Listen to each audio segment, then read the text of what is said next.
Hey, this is Paul from Guitar World Magazine, and this month's Platinum Award goes to Hughes Kettner's brand new Switchblade head. Now, the Switchblade could quite possibly be the first completely programmable tube amp. And what makes it groundbreaking, of course, is that it's an all-tube 100-watt amp, 4 EL34s and 2 12AX7 tubes powering the preamp, but built-in digital effects, which allows you to store up to 128 presets from its 4 channels via the foot switch in a very uncomplicated format. More about that later, but let's take a look at this amp and see how this amp operates. The Switchblade offers complex features, and it is presented to you in such an uncluttered and uncomplicated format that within minutes you'll be able to dial up your favorite guitar sounds and store them via the 32 bank foot switch, which offers up to 128 presets.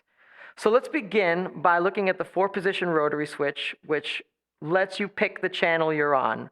And we have clean, crunch, lead, and ultra channels, which are self-explanatory. So once you set your rotary switch on the channel that you want to work with, such as a clean sound, all you need basically is the basic EQ, the gain, and the master. So that's where it makes it very easy. So whether you're working on the crunch, lead, you're just basically using these controls. Once you've dialed in a sound you like, you can easily store that sound by hitting the store switch, holding it down until the blue light comes on, and then you can see I stored it on C, on this bank. Now, you can also store it from the foot switch as well. But as you can see, it's very simple, just a very basic controls up front, and you just dial in your sound, whatever guitar sound you're looking for. And then moving over here, we have the whole digital effects section. So you can dial in the amount of reverb you want. And there's a 3-position knob here for the three knobs, I should say, to dial in the delay sound you're looking for. And then, of course, the modulation effects with chorus, flanger, and tremolo.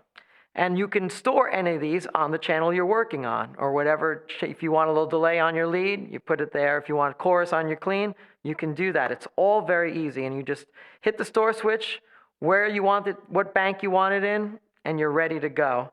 Now, the only thing that can't be stored is the global master volume, but that's the point. You want to set your volume to where your band is at, or the volume you want, and everything else is easy. So basically, if you can EQ the proper volumes on this side, where you set this doesn't matter. You'll just set this at the volume you want it to be at.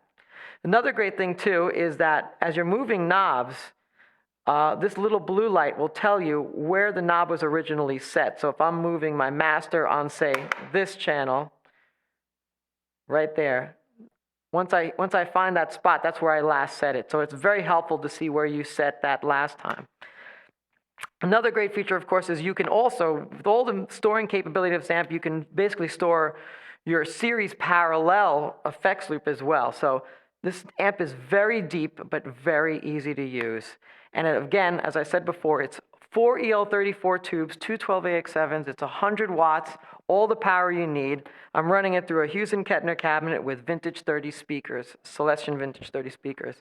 And also, I should mention as well, is as I'm dialing through, all my presets, the 4 presets up here, which is, A, B, C, D, you see I have the bank switch, which allows me to get through all the different banks where I can store that. And the great thing is if I'm in the middle of a delay setting, they offer a tap tempo switch to basically set my delay on the fly at any time. A really great feature. And of course, if you get one of these, I highly recommend, of course, that you keep everything in the order. So you should get all your clean sounds on the A channel. B is your crunch channel, C your lead, and D, of course, your ultra channel. It makes things a lot simpler. But of course, you can do whatever you want. You can put ultra here if you want, if that helps you out. But very versatile. And now what I'll do is, as I'm demonstrating it, I'm going to show you how easy it is to dial in a sound.